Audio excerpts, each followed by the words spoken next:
Good evening.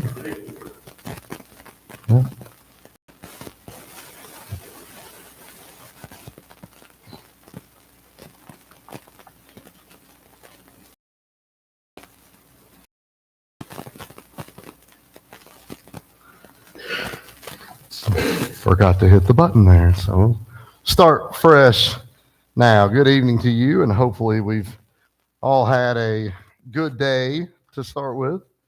I have a legitimate voice for the first time in about a week. When I left Sunday, I think everybody thought I was going to fall over dead. I actually felt really good, but it was, when you don't have any voice at all, it's a strain. And I came out Sunday morning and Sunday evening sweating and all that. So I guess if you thought I'd really poured the heart and soul into it, I guess I did, but it looked more like I had a bucket of water on me when it was over. But I started feeling a lot better by Monday evening, and maybe it was getting to the school finish line that was all I needed. I finally don't have to see these kids anymore. I can learn to talk again. So it was, but I'm indeed happy to have everyone here tonight. And we're continuing with our discussions of the miracles of Jesus. Be turning in your Bible to Luke chapter 7. We're going to read from both Luke chapter 7 to start with, and then from Matthew chapter 8 on the backside. It's generally the same story, but there's a couple of things in Matthew that I want to look at on the back end of things here this evening. We've spent the last 2 or 3 Wednesday nights talking about different miracles that Jesus had done, and they almost all centered around the Sabbath day. And in fact, last week we talked about some rules or traditions that were centered around the Sabbath and how different things that were, what was the burden of work? That was the kind of the question. And then they, in a sense, sort of made up these things that said, oh, this is work, but this is not. Carrying a certain amount of weight. The Bible doesn't really say anything about any of that, but it did just simply say burden of work. And so we talked about that. Well, we're moving from that tonight. And if you're in Luke chapter 7, you'll see that it talks about, we're going to talk about the centurion's servant being healed. And we'll talk a little bit about centurions here this evening, kind of what that was. And so, like I said, we'll be in Luke 7 for much of the early part, and then Matthew for the later part. And so to start with here, a few bits and pieces of what we're going to be looking at. While Jesus was in Capernaum, he was approached by the elders of the Jews. Again, by this point, Jesus is pretty well established in the whole area here that he was well known. Those first couple of miracles, it played to a pretty small crowd. Really, nobody even knew who he was. But by the 4th, 5th, 6th miracle, Jesus is starting to be seen. People that were in leadership positions were coming out to see what was happening as well. They were approaching him in the synagogue where he'd been the last few weeks. But he was approached by the elders of the Jews. And a centurion had sent them, almost like a middleman, to Jesus to beg Jesus to come and heal the centurion's servant. And so if you think about sort of what this situation is, you have Jesus, you have the centurion, and there are these elders of the Jews that are going to serve as like the middleman, for lack of a better way of describing it. Now, the centurion, and we'll talk more about this in a second, is a Roman military leader. But being a Roman military leader didn't necessarily mean you had to be Roman to be a military leader. We'll talk a little bit about that here in just a few moments as well. So Matthew describes the servant as both paralyzed and dreadfully tormented. Luke simply says he was sick and ready to die. You can interpret these however you like. No matter how we look at this, I don't see the centurion servant being in good health. We'll put it that way. Sometimes we use the word sick as sort of a broad encompassing. If I were to tell you I was sick all weekend, well, that can mean a lot of different things. Sometimes that's our stomach. Sometimes it might be our head. Sometimes it could be allergies like I was dealing with last weekend, but it's sort of all encompassing. I don't really know exactly how to interpret this, but again, I would leave it up to you.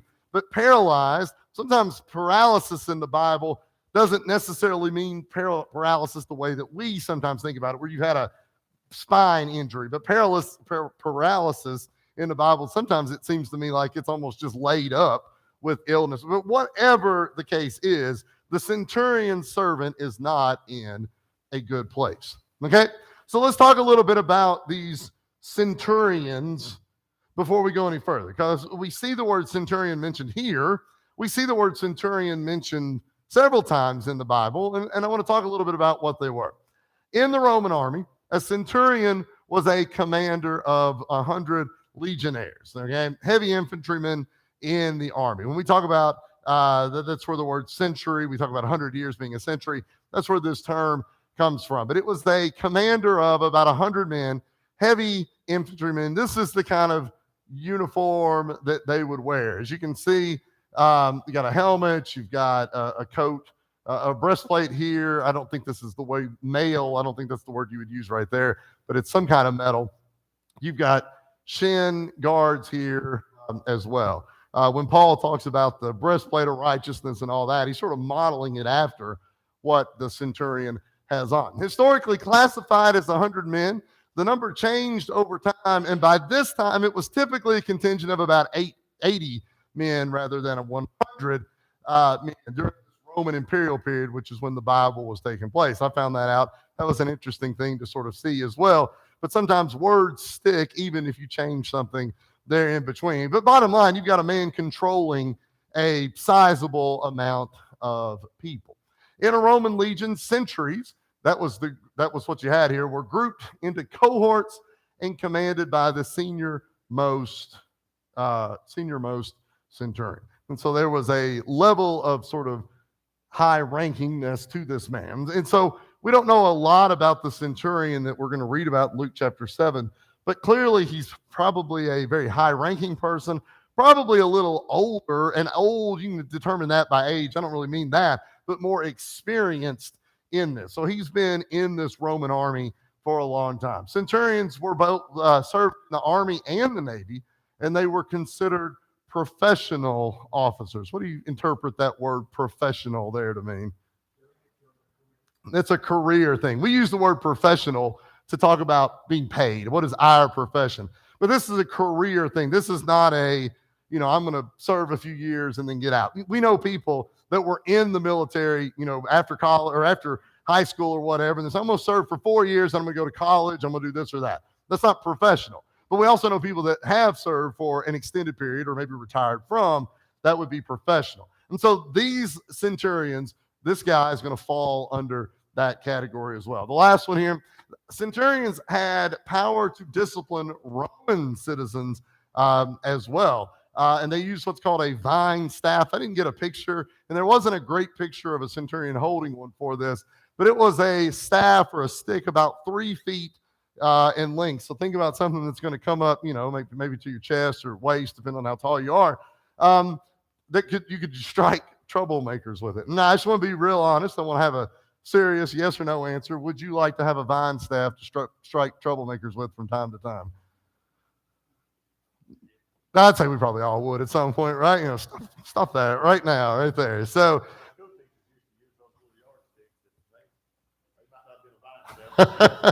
so maybe the smaller one might have hurt a little more than the larger one. But seeing who this man was, seeing this sort of title of a centurion, this description would have fit for most of the people. But this, for the sake of this discussion, a high-ranking leader within the Roman army, Roman military. Rome was all over the world in many ways. That will be a blessing for Christianity. Rome built roads that was made it a lot easier to get from point A to point B as well. All right.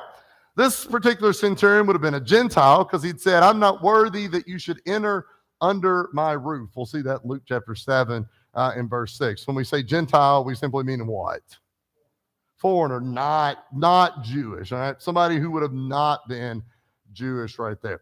It's not lawful for a Jew to go into a Gentile's house. If you read there in Acts chapter 10 and verse 28, in that story in Acts 10, then he said to them, you know how unlawful it is for a Jewish man to keep company or to go to one of another nation. But God has shown that I should not call any man common or unclean. But these were some of those rules that were there. There was a clear divide between the Jew and the non-Jew, the Jew and the Gentile. However, it does appear that this man was held in high regard by Jewish elders.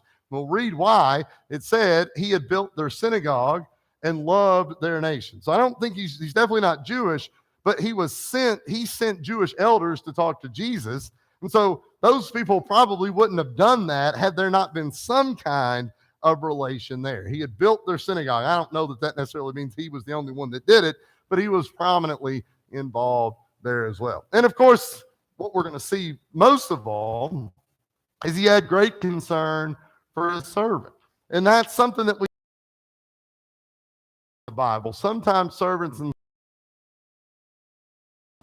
this particular servant, this slave, as Centurion. There's another example in the book of Philemon. We talk about that Onesimus being the slave there of Philemon, and they sent him back, and they could have killed him. A lot of different things. But slavery in the Bible, there's different views on it. Different people handled their slaves in some ways better, in some ways worse. So there's a little bit of background there about the Centurion. Here's our picture for this week. It's almost brand new, right? 1585, So one of these. If you go to the museum in Vienna, Austria, the Kunsthistorie, that just means art history museum in Austria. But you can see the picture right there. All right. Any questions before we get into what we're going to look at tonight? Well, I told you to go to Luke chapter 7. The story goes through Luke chapter 7, verses 1 through 10. We're only going to look at the first 5 verses to start with, and then we'll go a little bit deeper into it after that. Would you care to read these first 5 verses for us, sir?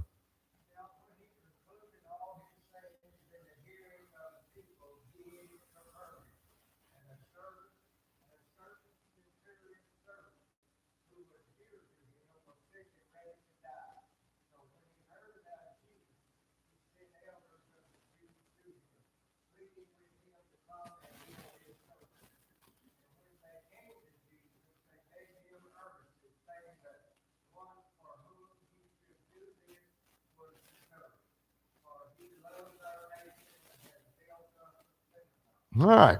So a little intro there. Let's think about this first question.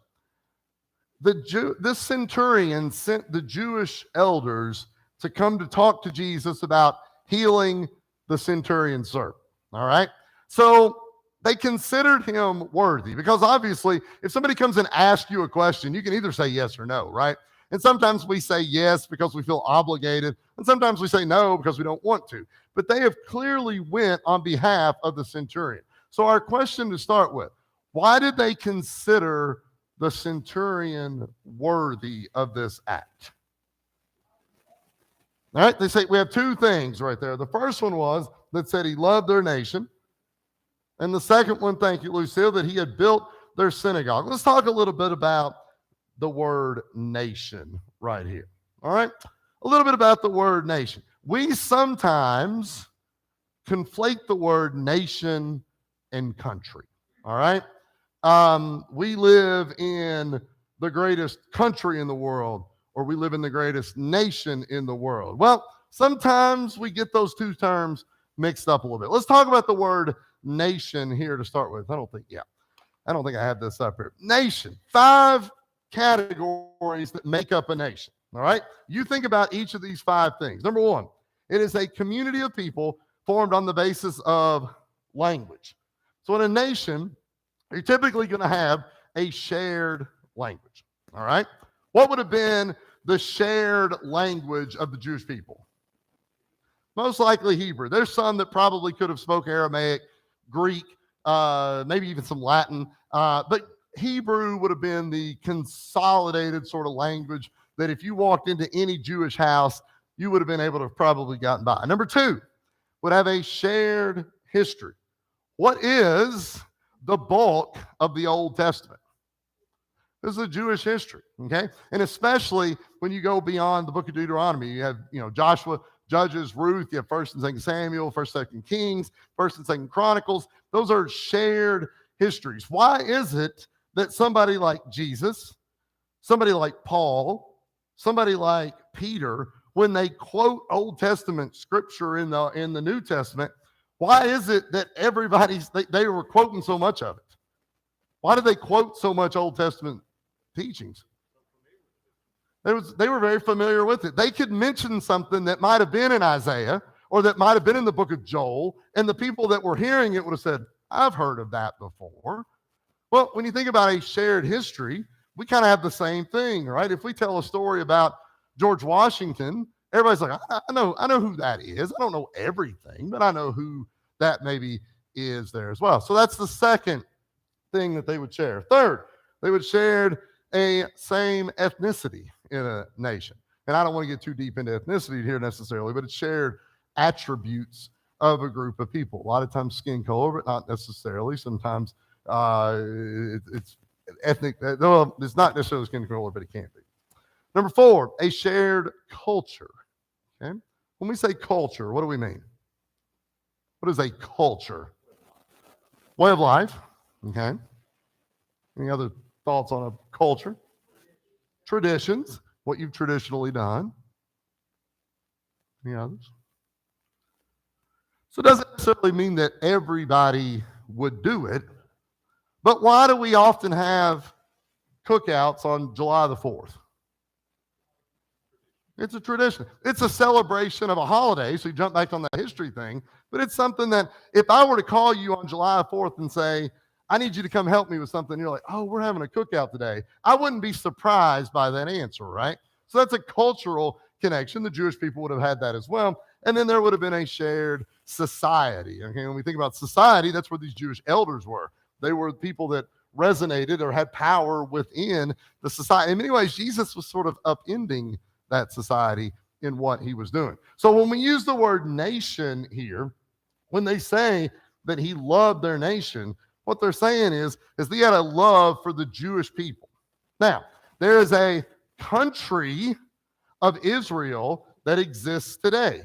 You can look at it on the map. It's kind of small. It's over there, overlays pretty much the same area that Jesus worked and taught in, but that's not the same thing. A country is a geographical and political boundary, a line drawn around. I could draw a line around this side of the room and call this West Church, and I could draw a line around here and say this is East Church. Does that necessarily mean that everybody in this section would be happy and love each other? Not necessarily. We've drawn a line. We can make lines up, okay? They can be drawn around. A nation is a group of people that share all of these similarities. I'm sorry, social studies teacher came out right there for a few minutes. I'll put him back in till like August, I guess, so I won't say anymore. Other thoughts, though, on nation?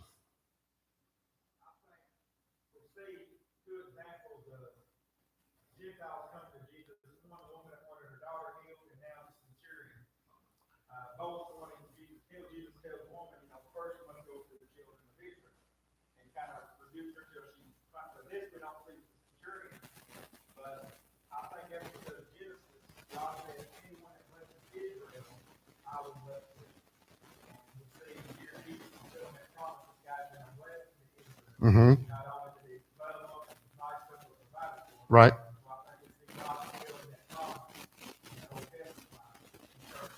Absolutely. And an example of the second part of that question, that he had helped to build their synagogue, their place of worship there as well. Other thoughts on this before we go a little further?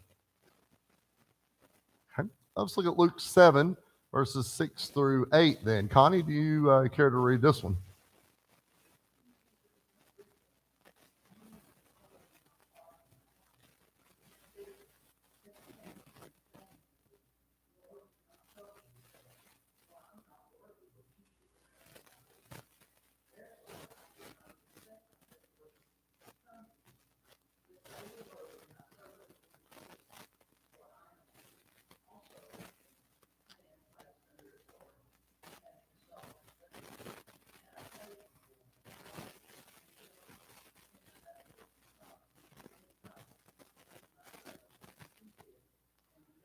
Stop there for a second, and we'll get to that verse 8. But that verse 8 kind of wows Jesus when this guy says what he says in verse 8. But I do want to look at a couple of other things then before him. So when Jesus is near the centurion's home, the centurion again sends others to Jesus. And why did the centurion not go to Jesus himself? I know I kind of spoiled this earlier, but why did he not go?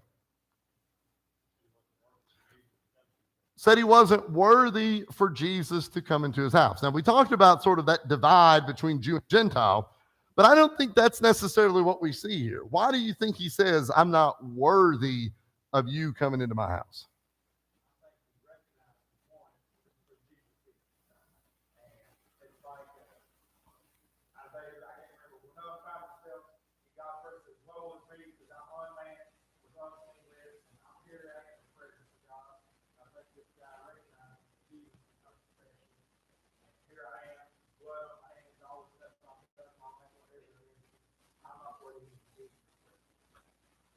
Verse 6 and 7, if we just read these three verses, 6, 7, and 8, verse 6 and 7 are very interesting to read if you read verse 8 right there with it.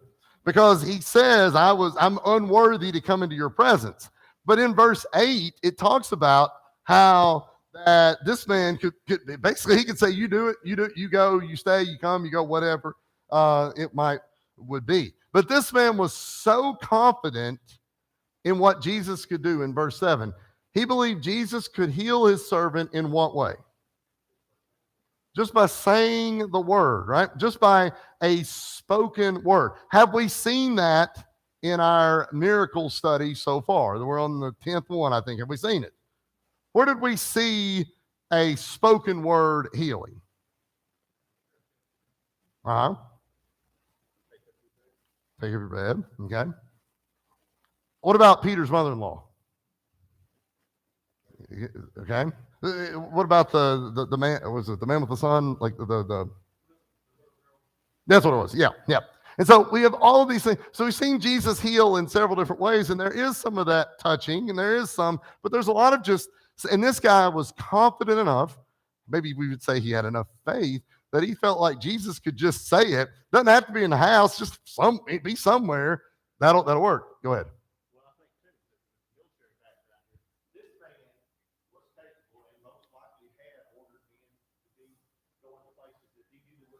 Sure. That's what generals and centurions, people that they have to do. They send people into places that they know they won't come back. And those guys have because they understand he's repent. And that's what I think he's throwing that power to Jesus. He's got no power in that. Right. He can just say, well, I think he understands the power better than most people. Mary.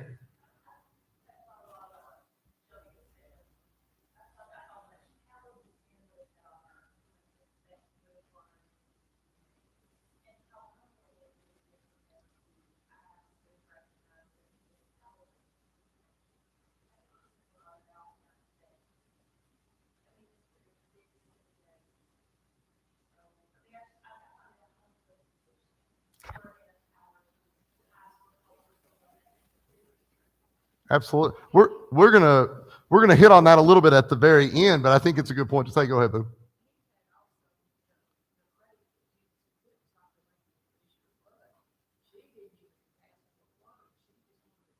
Right. Just catch a glimpse of the shirt. Well, you guys have got a little ahead on this, but what was the centurion's explanation here in verse 8? We've already read it. You already know it. But he says, for I also am a man placed under authority.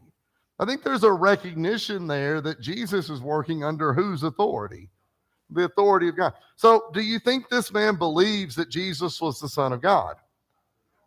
I mean, he doesn't really say it, but it sure seems like these things sort of piece together pretty well. Verse 8, he said, having soldiers under me. So he's familiar with this sort of level as well. And he goes on to say, I say to one, go, and he goes, to another, come, and he comes. My servant, do this, and he does it. Okay? And that's what you were saying there a minute ago, Dad, that, and Mary, you were saying it as well, that like he had this power and he had this ability to just get things done.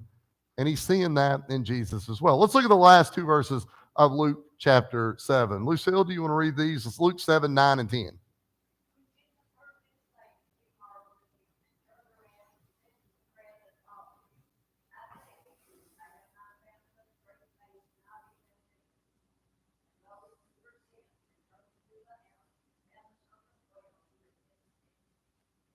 Now, this is the only time in Luke chapter 7, verses 1 through 10, but only in this story that we see Jesus actually speak in this story.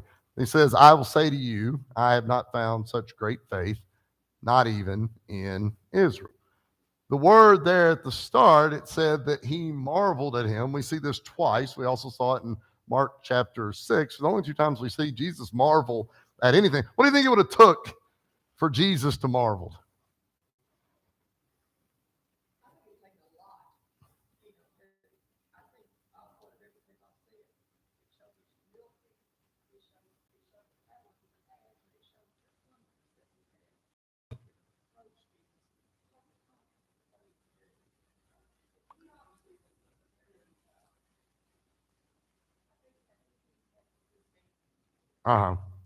What does it take for us to marvel?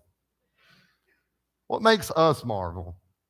Then before you say that, Jesus stilled the water just by saying, "Fix it." Not a big deal. Okay, he walked on the water, not really a big deal. Right. I mean, it appears like that. If I walk on the water, I would feel it. Yeah, right.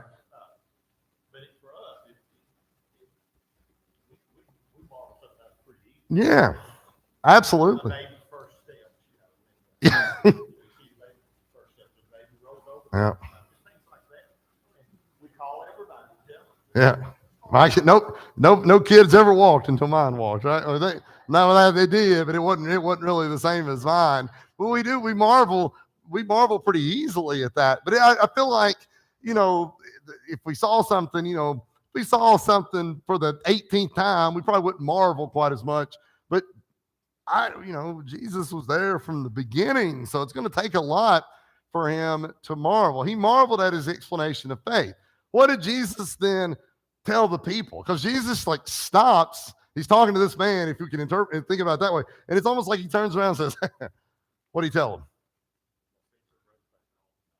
I have not seen so great of faith, not even in Israel. Now, when he says Israel here, he's not talking about a country, but he's talking about this nation, this group of what kind of people, what religion? Jewish people. And in a sense, we can interpret this. He's saying the Jewish people don't have the faith that this Gentile has. But who was Jesus there to preach and teach to first? To the Jews, right? But he's saying this is a man who, we can kind of think about it this way, it's like almost really wasn't even coming for him.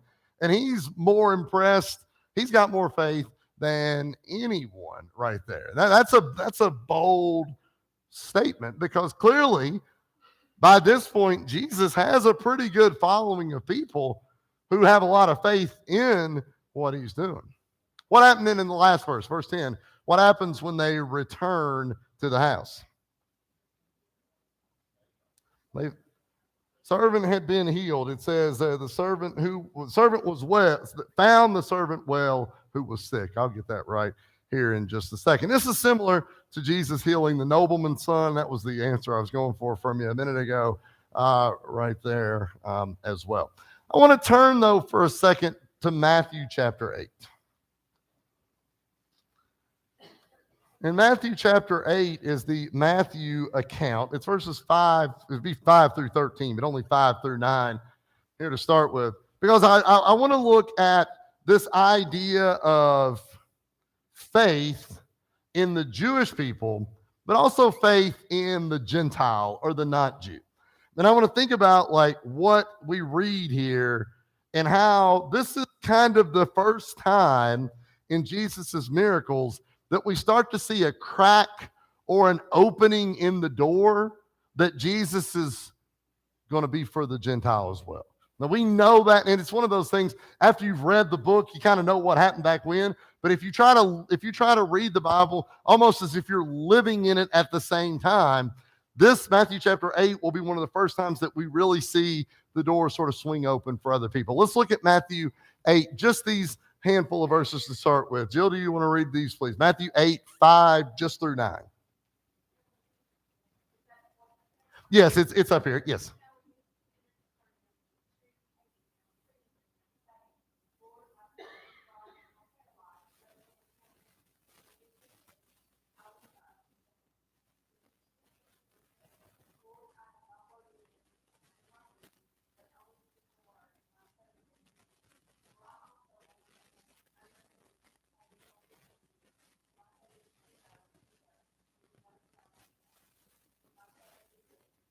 All right. So at this point, we're thinking, well, this sounds pretty similar. If you've held your place in, I should have told you to do this, but if you held your place in Luke 7, I said a minute ago, Luke 7, 1 through 10, what do we see? What is the only thing we see Jesus say? I haven't found such great faith, even in all of Israel. It was 15 words or whatever it was. It's like one verse, maybe not even a full verse. Now, if you're looking at Matthew chapter 8, especially verses 10 through 13, your Bible gets a whole lot redder than it was in the book of Luke. And so sometimes we get more to the story. We get a little bit more in depth with the story as well. This is Matthew 8 going forward, verses 10 through 13. Maria, do you care to read that for us?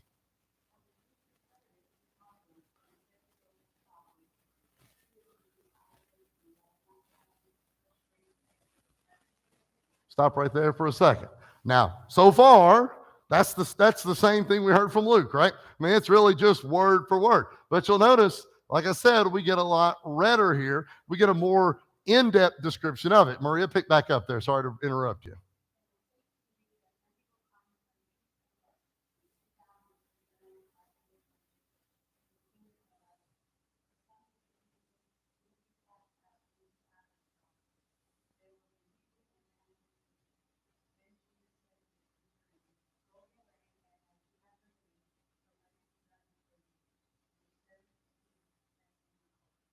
Okay. Now, remember, Centurion Gentile, he did not consider himself worthy of having Jesus come into his home, Jesus being a Jew. But look at these two verses. Matthew 8, verse 11. Jesus says, and I should have put this in red, but it's not. But Jesus said, many shall come from the east and west and shall sit down with Abraham and Isaac and Jacob in the kingdom of heaven. What do those three Old Testament figures represent? Abraham, Isaac, and Jacob. That's the hierarchy of Israel, the Jewish people. That's the hierarchy of the nation. So when we say in the New Testament that they would make reference to things in the Old Testament, anybody who was Jewish at the time Jesus was preaching and teaching would have had a familiarity with Abraham, Isaac, and Jacob. Now, there's some random characters in the Old Testament that they probably like, I don't know if I've heard of them or not. But just like us, if I say George Washington, it's going to be pretty familiar to you, right? Abraham Lincoln, it's going to be pretty familiar to you. But if I were to mention, some other president or some other person, they might have been famous for a bit of time, but we've kind of lost them. But we know who you're talking about with those first handful of folks. Well, that's what we see right here. The many refer to the believing Gentiles from all part of the world that are going to come and be part of Jesus's kingdom. Again, we see a reference here that there's going to be Gentiles coming in. The door was now cracking open just a bit for others on the outside to come in. The next verse, but the sons of the kingdom shall be cast into outer darkness. And this is an important follow-up, because what is Jesus saying here in verse 12? Who are these sons of the kingdom? These Jewish people, these people who could have told you book, chapter, and verse of who Moses and Abraham, Isaac, who all these people were, the door was wide open for them, and they weren't going to pass through. And so, again, this is the first time that we really start to see Jesus sort of making the gospel a little more available to other folks. Although the Jews were God's chosen people in the Old Testament, you can see there, they'd be cast out of the kingdom. if they refused to accept Jesus as the Christ. And a lot of them did. But we also see in the book of Acts a population that would have been sizably Jewish in Acts chapter 2 who stopped Peter and said, what must we do to be saved? They realized the mistake they had made and said, we got to get back into the good graces, to borrow a term from us. Thoughts on this before we wrap up? No one? All right. Okay.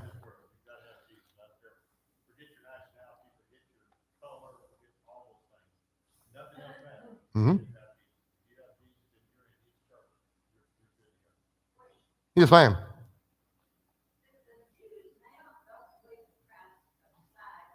Some, they're split in about 4 different groups. And there are some that are, it's too much to get into really right here, but there's different variations of Judaism with sort of different beliefs. Yeah.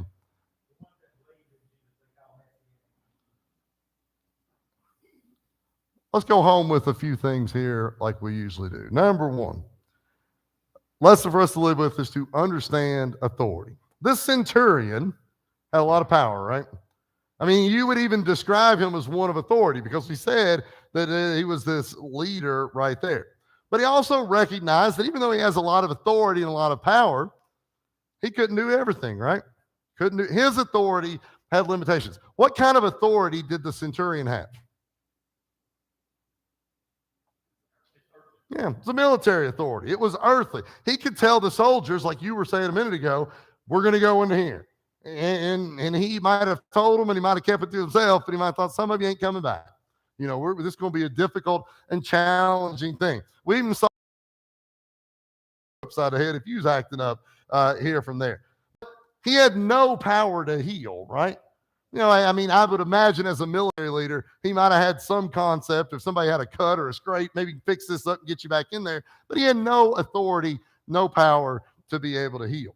Now, we like to kind of think that we have power to do anything, right? We can kind of do a little bit of everything. But we don't have the authority that God has, right? We have some authority here with our job or whatever it might would be, maybe within our families or what have you. We can do a little bit, or we can do a lot. A lot of us can do a whole lot. But we don't have the ability that God had, that Jesus has right there. Number 2, words can be powerful. This centurion trusted that Jesus could do it. Just say it. Jesus could say it, and that'll cover it. We don't have to be under the same roof. We don't have to be touching. We don't have to walk around town 5 times. And then he said he believed, he had faith that Jesus had the power to be able to heal his servant. Well, we don't have the power to heal with what we say. We have the power to hurt with what we say. We absolutely do, right? And we have to consider what we say. So think about it this way. Do our words build up and encourage, or do they tear down and discourage? Think about it a second. When we say things, are we building up, or are we encouraging people when we don't have Jesus like beside us like that man did in that story, okay? Jesus has come and lived and gone. But what are we on earth? Christ ambassadors, that constantly tear down, constantly discourage, constantly beat up. What kind of representation then are we giving Jesus? Absolutely. That's a perfect way to give the enemies of God a cause to blaspheme. What about like our words? Do you know people that, well, let's just think about it this way. Speak humility rather than pride. Do we know people that speak from pride? In a sense, look what I've done, right? Look what I've done. Well, what's the problem with that? Quite often it's in vain, right? But sometimes there are people that say, well, you did a good job. You did this, that. And say, well, anything I did was because of God, or, I do my best or whatever. Not the other way around. So we have to be careful with that, because if we're not careful, we toot that horn, and we get all the way up here, and all of a sudden it's like, look what I can do. We have to be careful with that. Number 3, true faith is always growing. Jesus was wowed by the centurion, right? He was impressed by the centurion. This man who really could do just about anything, had the power to do just about anything, could turn his power off and go straight to Jesus right there. Because he didn't say, Jesus, come in here and do this. I command you as this centurion, like a movie would be or whatever. He said, I have power, but you have greater power. And I believe that just your spoken word, you could fix that. His faith was growing in a place where he might not have even needed any faith. He's reached sort of the highest ranking, as it were. What about us? Should our faith always be growing? Well, it's kind of got to be one or the other, right? Can you have static faith? Being just right here, right? Think about your car being, in drive or in reverse. You put it in neutral. We talk about this with my kids at school because they all get their driver's license this year that I have them. But we talk about, if you put your car in drive and you push the gas pedal, where's it going to go? It's go forward. I try to tell them, be careful about that. You put it in reverse, where's it going to go? It's going to go backwards. But if you put it in neutral, what's going to happen? It's going to go wherever the push comes from, right? If your car is in neutral and everybody gets behind it and pushes it, where's it going to go? It's going to go forward. So if our faith is quote unquote static, which way is it going to go? Whichever way the wind blows, whichever way it pushes. And we got to be careful about that our faith is always growing. If we keep it drive going forward, that's what we'll have. Questions before we call it a night?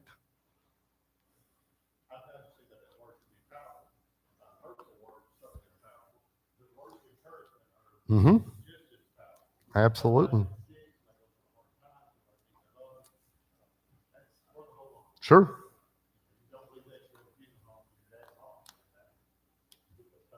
Sure. Absolutely.